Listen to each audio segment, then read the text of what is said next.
Looking at Trump as he faces midterms in 2018, and then survival in 2020, my concern for portfolio allocators is that in China, they're consolidating power around Xi. They're no longer looking at 5 or 10 years. I think they're looking at 50 to 100 years by sort of recalibrating their political system. That means that it's hard to gauge in the U.S. beyond 2 or 4 years. And I think China's focused a lot more not on jobs for their mass laborers in aluminum or steel. They're thinking now about the world of where AI meets driverless cars, where social media meets online shopping, where cryptocurrencies and blockchain are changing fintech.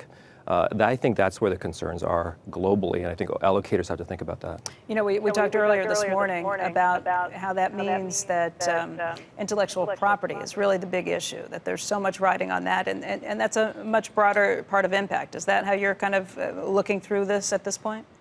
It's a different game over there. If you want to be Facebook or Google and get over there, you know, good luck. For me over there, I need to get a VPN that's working for me to do that. The Chinese don't like that. So they want to protect over there. They're doing the exact same thing that Trump is, except that they're not allowed to bash their leaders like we can over here. So over there, you want to listen to something about Xi consolidating power. They're going to black out YouTube or whatever it might be over there so that you can't hear it. But if you want to be an American or European and playing over there, get ready to learn how to play the game their way. Richard, you're talking about this sort of very long game being played potentially by China and transforming its economy. For the nearer term, though, when it comes to an investor looking at emerging markets that had done so well coming into this recent rough period, what matters for that investor, for those economies right now, which still are very export-oriented, even if they are kind of trying to transition away from that? Yeah, so if you look at industries, sectors like commodities and industrials, you can't escape the pain of correlation.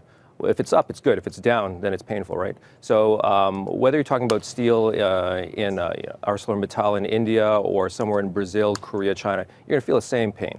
Same with commodity complex. But when you get into technology, it's less correlated. Anything that's newer is less correlated. Anything that's older is more correlated because it's efficiency and inefficiency of markets. Cryptocurrency is the best example, 40% differential between Seoul, Korea, and anything in the US for Bitcoin.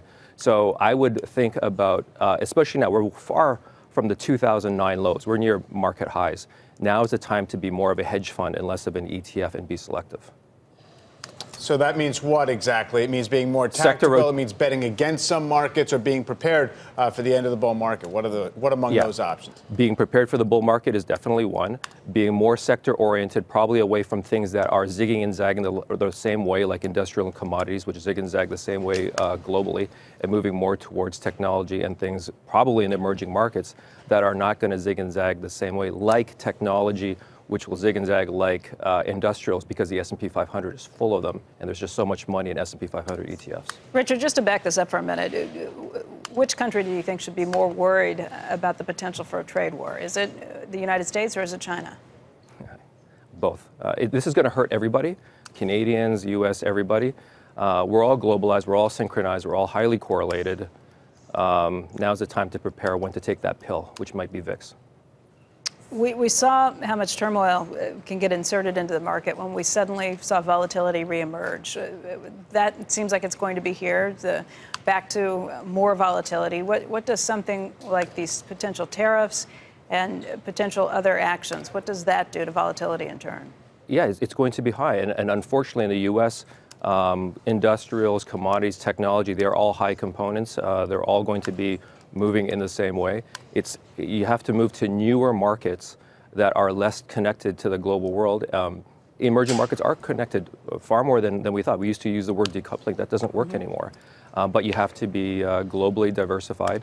My suggestion is more tech than the older industrial and commodity complex. But be prepared for VIX and be prepared for newer asset categories. So for me, fintech, blockchain infrastructure, AI, anything related to data science, big data, move towards there. Those are yet to be efficient, yet to be correlated with the rest of the world. Big issues with emerging market investing historically has been through the currency markets, right? If the dollar rallies a lot, they get hit. Those areas you're talking about now, do you actually think they'd be insulated from a move like that? No, I don't. Whatever is coming because of the political storm, starting with this, consolidation of power with China, therefore both sides wanting to prove in this bipolar world that they own it. Russia trying to have been there, trying to remain in there with rigging elections or whatever it might be. Now's not the time for being an ETF. I'm a former ETF guy, but I'm telling you, I think it really is the time to prove as a hedge fund, your performance fees. Currencies are definitely a good place to play. That's been a classic place for a macro fund manager. I think that's probably a better market to make money. Hey there, thanks for checking out CNBC on YouTube. Be sure to subscribe to stay up to date on all of the day's biggest stories. You can also click on any of the videos around me to watch the latest from CNBC. Thanks for watching.